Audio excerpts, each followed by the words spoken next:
Before we get going, thank our great partners, Dunlop, Boxo, Guts, Quadlock, and Cardo. We appreciate you guys. And just coming up straight off the top, and this week's Guts, the hottest hot seat moment has to be Haiden Deegan defending that 250 West Division Championship RV.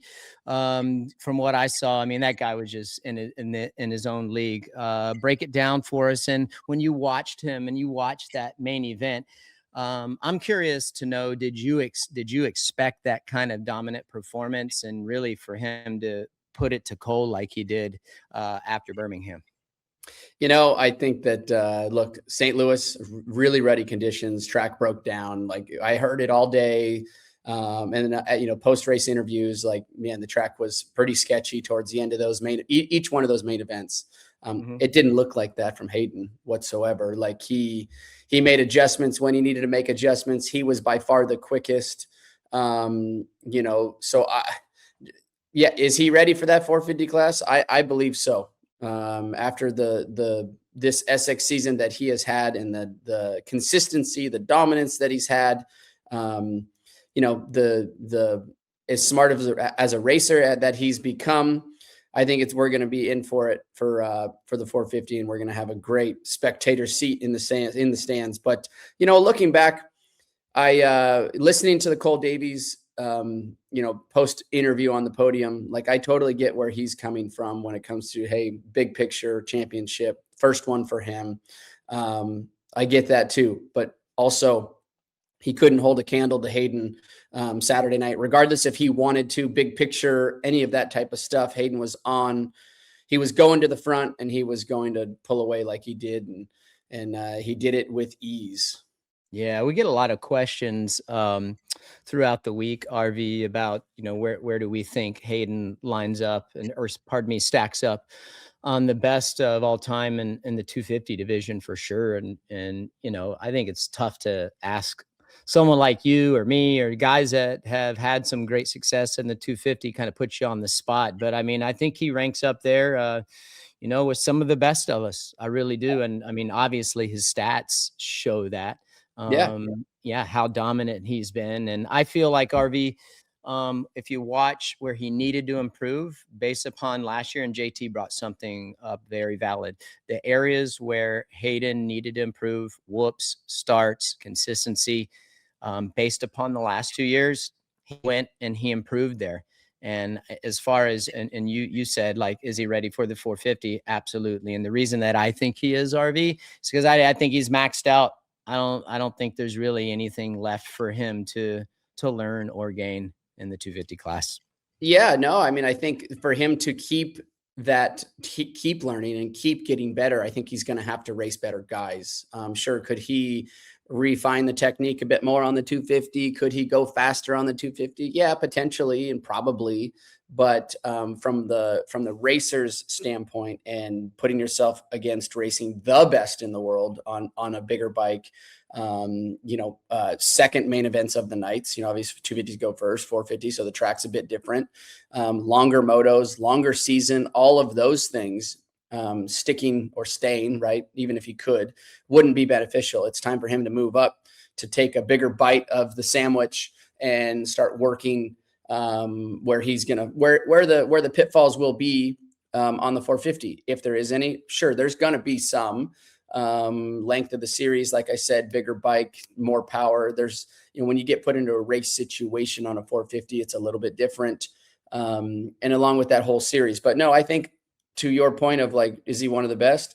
I think he sits in the same exact category as you do, RC, where I sit, James, any one of us that have had the success on a, say, 125 in your day, me on a 250F, and on up. You can't commingle them because of eras. Right. But he sits up there with the rest of the best in that we call, or that we always talk about in the past, or the history, who was the best at the time. You were one of those. I was one of those, and Hayden will be one of those also. Yep. Well said. I mean, so we've been kind of divided on this, or different opinions. Sam Williamson asks, should Deegan run some of the remaining SX rounds on the 450? And yeah, we've beat that topic up quite a bit, RV. But based on what you've seen from Hayden, let's just say these showdown races, or the last 4 weeks or last 4 races that he's raced, has your position at all changed on that?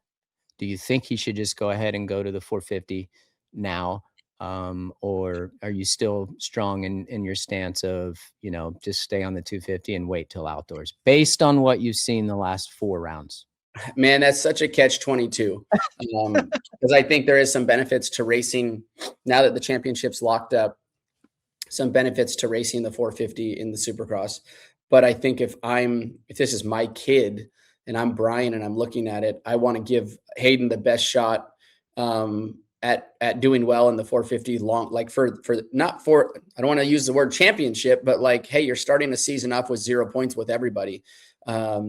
And let's give you a little bit of a break after wrapping up this championship before you go into an 11 race series, hot heat, long motos, 450. So I think there's benefits to both sides of it.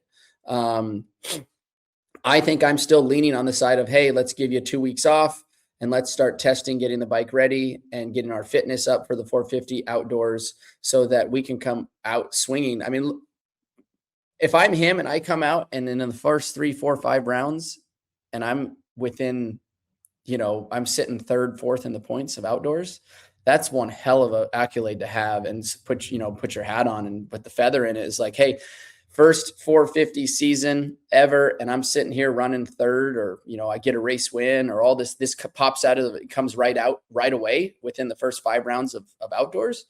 I think that's what I'm more going to, and going to put my rider on, then say, hey, let's try to get back at, let's go to race Supercross and see what we can do in Supercross. I think the big picture for me would be him on a 450 outdoors racing with those dudes up front. And I think what we see right now, Jet's going to be coming, Jet's still hurt. So when he comes back, he won't be 100% at this point. Does he make round 1 of outdoors? Okay. So that's a question mark. I think he does. I think he does based on what I'm hearing.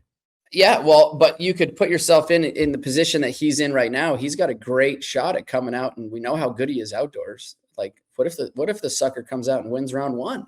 Yeah, I mean, that's the thing. Yeah, we can bench race. I mean, listen, dude, I go back to, we were talking about it on the broadcast. If you look at Hayden's career and what he's been able to do and the situations that he's been put in, I go back to when he made his first professional race. I believe it was at Houston. He didn't win the futures race at Anaheim. And then the next thing you know, Stark puts him in there and he gets a 5th. And I think the next weekend he gets a 4th. And nothing would surprise me because anytime that he's been put in a position, he's risen up. The only time, again, we talked about it a couple weeks ago on the podcast. The only thing, and you talked about it, you explained it awesome. Very well about how he overplayed his hand at Vegas. But, you go back to St. Louis and how that all went down. I mean, he was in a tough spot, but he's risen to the occasion. He's stepped up every time he's been in a situation. And so, hell, you're right, dude. I wouldn't put it past him to go to Paula and win.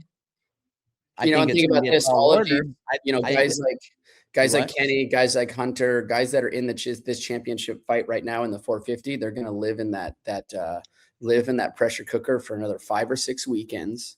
Yeah. Hayden's pressure is gone at this point. He's basically just going to make it through the last few rounds of, on the 250, whatever it is, whatever happens.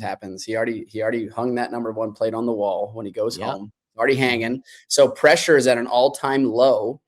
And, you got guys that sometimes come out of, when they live in that pressure cooker for the 450 guys all the way to the very end, it takes them a few races to get back firing on all cylinders and outdoors. And what, like I said, if he comes in 0 pressure, feeling good, like it wouldn't surprise me if he comes out and is racing for wins right away.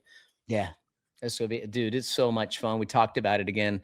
The Pro Motocross Championship is going to be a lot of fun. I think it's to be different, than the 250 or than Supercross, because some guys aren't racing, and I think some guys racing right now in the 450 class are better in Supercross than they are in motocross, and vice versa.